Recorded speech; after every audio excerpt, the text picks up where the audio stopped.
BA part second Sanskrit अभिज्ञान शाकुंतलम तृतीय अंक 1 से 5 पद्य। डॉक्टर मनीषा गोदारा स आचार्य संस्कृत राजकीय बांगड़ महाविद्यालय डीडवाना।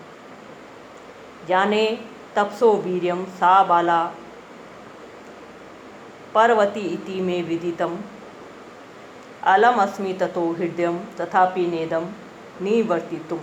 प्रस्तुत पद्य महाकवि कालिदास रचित अभिज्ञान शाकुंतलम के तृतीय अंक से उद्धृत है। प्रस्तुत पद्य में शकुंतला में आसक्त राजा कहता है कि मैं तपस्वियों के तप की सामर्थ्य को भली भांति प्रकार से जानता हूँ, अतः शाप आदि के भय से मैं उसे हर कर भी नहीं ले जा सकता। अन्वय तपस वीर्यम जाने सा बाला पर्वती इति मे विदितम तथापि इदम हृदयम ततः निवर्तितुम अलम न अस्मि। अनुवाद मैं तपस्या की शक्ति को जानता हूँ, वह किशोरी शकुंतला पराधीन है, ये बात मुझे विदित है, फिर भी मैं इस मन को उससे हटाने में समर्थ नहीं हूँ। व्याख्या राजा दुष्यंत कहता है कि मैं ये भी जानता हूँ कि शकुंतला पराधीन है, स्वयं कोई निर्णय लेने में समर्थ नहीं है। वह अपनी सखियों की अनुमति पाकर भी गुरुजनों की आज्ञा के बिना स्वयं मेरे साथ चल भी नहीं सकती, विवाह नहीं कर सकती। अतः इससे यद्यपि ये स्पष्ट है कि मुझे इस परिस्थिति में उसके लिए अभिलाषा नहीं करनी चाहिए, फिर भी न जाने क्या बात है कि मैं अपना मन उस पर से हटा नहीं पा रहा हूँ। विशेष तपस वीर्य। राजा के कहने का तात्पर्य यह है कि यदि मैं शकुंतला को यहाँ से उठा कर ले जाऊँ तो सुनने पर महर्षि कनव क्रुद्ध होकर हमारे कुल को शाप देकर भस्म कर डालेंगे, अतः मैं ऐसा नहीं कर सकता।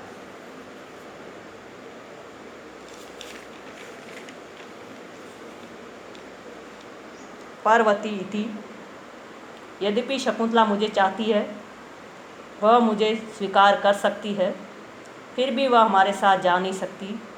वह पिता कनव के अधीन है, वे जिसे चाहेंगे वही उसे स्वीकार कर सकता है। प्रस्तुत पद्य में अप्रस्तुत प्रशंसा अलंकार तथा आर्या छंद है। व्याकरणात्मक टिप्पणी। जाने ज्ञा धातु लट लकार उत्तम पुरुष एक वचन। विदितम विद कतः प्रत्यय। निवर्तितुम निवृत्तुम प्रत्यय।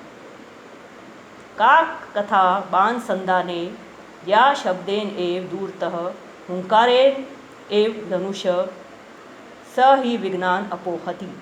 अन्वय बाण संधाने का कथा ही सह ज्या शब्देन एव धनुष हुंकारेण एव विघ्नान दूरतः अपोहति। प्रस्तुत पद्य महाकवि कालिदास रचित अभिज्ञान शाकुंतलम के तृतीय सर्ग से उद्धृत है। प्रस्तुत पद्य में ऋषि कुमार राजा दुष्यंत की वीरता की प्रशंसा करते हुए कहता है कि उस राजा को धनुष को चढ़ाने की तो आवश्यकता ही नहीं पड़ती, धनुष की हुंकार तुल्य प्रत्यंचा की टंकार से ही वह विघ्नों को नष्ट कर देता है, दूर भगा देता है। अर्थात उसका चारों ओर इतना प्रभाव व्याप्त है कि राक्षस आदि यज्ञाति कर्मों में उपद्रव करने का साहस नहीं कर सकते हैं। अनुवाद धनुष पर बाण चढ़ाने के विषय में क्या कहना है? अर्थात बाण चढ़ाने की तो आवश्यकता ही नहीं पड़ती, धनुष की हुंकार तुल्य प्रत्यंचा की टंकार से ही वह विघ्नों को नष्ट कर देता है, दूर भगा देता है। अर्थात उसका चारों ओर इतना प्रभाव व्याप्त है कि राक्षस आदि यज्ञ आदि कर्मों में उपद्रव करने का साहस नहीं कर सकते हैं।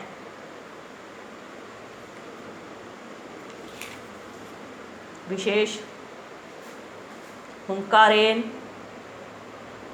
जब व्यक्ति क्रोध में रहता है तब वह अपनी हुंकार गर्जना से ही दुष्टों को दूर भगा देता है। कनव शिष्य यहाँ उत्प्रेक्षा कर रहा है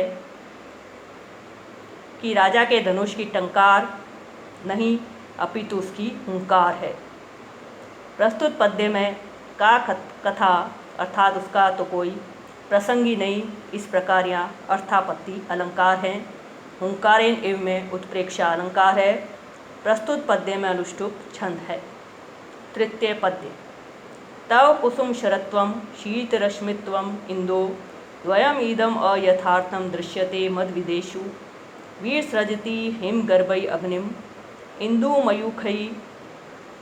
मयूखैस्त्वमपि कुसुम बाणान वज्रसारी करोषि।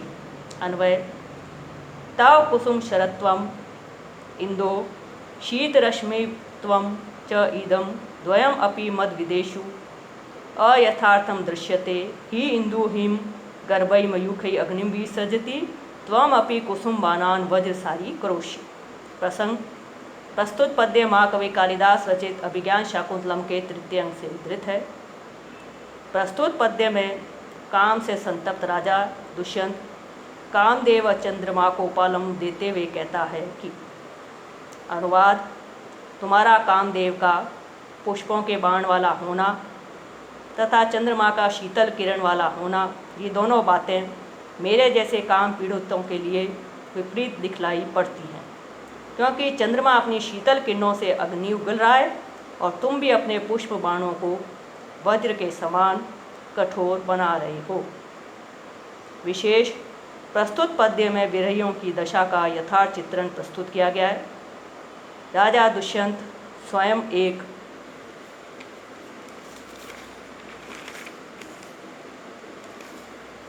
विरही के रूप में है तथा शकुंतला को देखने के पश्चात काम से संतप्त हैं, अतः उसे चंद्रमा और कामदेव दोनों ही अप्रिय लग रहे हैं।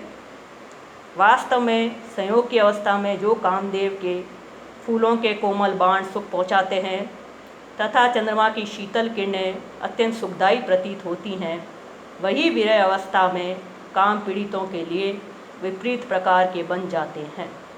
यही कारण है कि राजा के लिए चंद्रमा अपनी शीतल किरणों से उसकी विरह अग्नि को और अधिक उद्दीप्त कर देता है तथा काम के कुसुम बाण भी वज्र के तुल्य कठोर बनकर विरह व्यतीत हृदय को और अधिक विदीर्ण कर देते हैं। प्रस्तुत पद्य के द्वितीय चरण में मई इस विशेष का कथन करने के स्थान पर जो मद विदेशु इस सामान्य का कथन किया गया है, उससे यहाँ अप्रस्तुत प्रशंसा अलंकार है। कुसुम शरत्वम और शीत रश्मित्वम, इन दोनों की अयथार्थता को सिद्ध करने के लिए उत्तरार्धगत दो वाक्यार्थों को हेतु के रूप में रखा गया है, अतः काव्यार्थ हेतु काव्यलिंग अलंकार है। संपूर्ण पद्य में यथासंख्य अलंकार है। प्रस्तुत पद्य में मालिनी छंद है। व्याकरणात्मक टिप्पणी।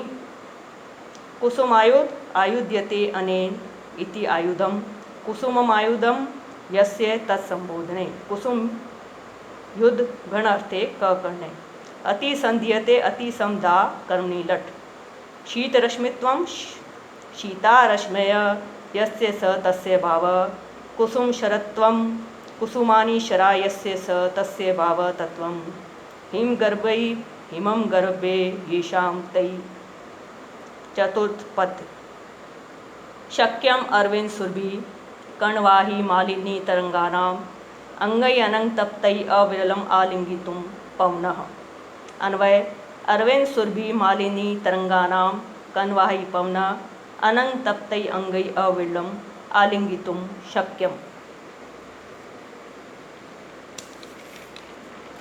प्रस्तुत पद्य कालिदास रचित अभिज्ञान शाकुंतलम के तृतीय अंग से उद्धृत है। विरह से व्यथित दुष्यंत शकुंतला को खोजता हुआ मालिनी नदी की तरंगों के कणों से मिश्रित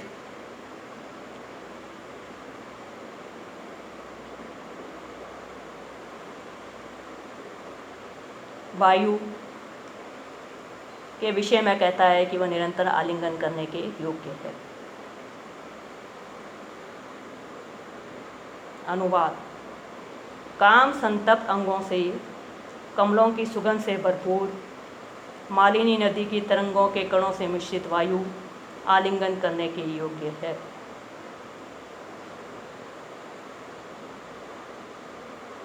विशेष मालिनी तरंगानाम से मालिनी में तरंगों के उठने से वायु की मंदता सूचित होती है, अर्थात पवन शीतल सुगंधित एवं मंद गति से चल रहा है, अतः वह काम तप्त राजा को क्षणिक शांति दे रहा है।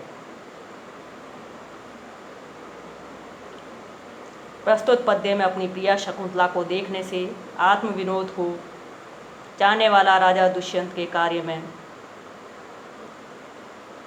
शीतल मंद और सुगंधित पवन भी सहायक के रूप में वर्णित किया गया है, अतः समाहित अलंकार है। क्योंकि कार्यारंभो सहाय आपत्ति इसका लक्षण है। पवन में चेतन का आरोप कर लिए जाने के कारण यहाँ पर समासोक्ति अलंकार है। पवन का स्वाभाविक वर्णन होने के कारण स्वभावोक्ति अलंकार है। प्रस्तुत पद्य में आर्या जाति छंद है। व्याकरणात्मक टिप्पणी। सखेदम खेदेन सहितम यथा स्यात् तथा। अनुज्ञाता अनुज्ञा कत प्रत्यय। प्रवात सुभग प्रकष्ट वात प्रवात तेन सुभग तत्पुरुष समास। शक्य शक यत प्रत्यय। अनंग तप्तै अनंगेन तप्तै इति तृतीया तत्पुरुष समास। मालिनी तरंगानाम मालिन्या तरंगानाम षष्ठी तत्पुरुष। आलिंगितुम आलिंग तुमुन प्रत्यय। पांचवा पद्य। अभ्युन्नता पुरस्ताद अवगाढ़ा जगन गौरवाद पश्चात द्वारे अस्य पाण्डुसिक्ते पद पंक्ति दृश्यते अभिनवा।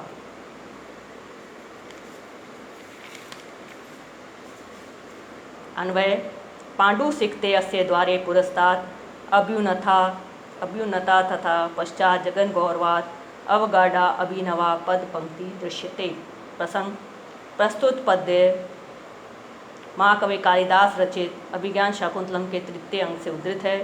इस पद्य में लता मंडप के द्वार पर पहुंचकर राजा यों ही नीचे की ओर देखता है, उसे पद पंक्ति दिखाई देती है। वह इस पद पंक्ति को देखकर कहता है कि अनुवाद। कुछ पीले वर्ण की बालूका राशि वाले इस लता मंडप के द्वार पर आगे की ओर ऊंची उठी हुई तथा पीछे की ओर नितम स्थल के भारीपन के कारण नीचे धसी हुई गहरी नवीन पद पंक्ति दिखलाई पड़ रही है। विशेष। अभ्युन्नता पुरस्ताद।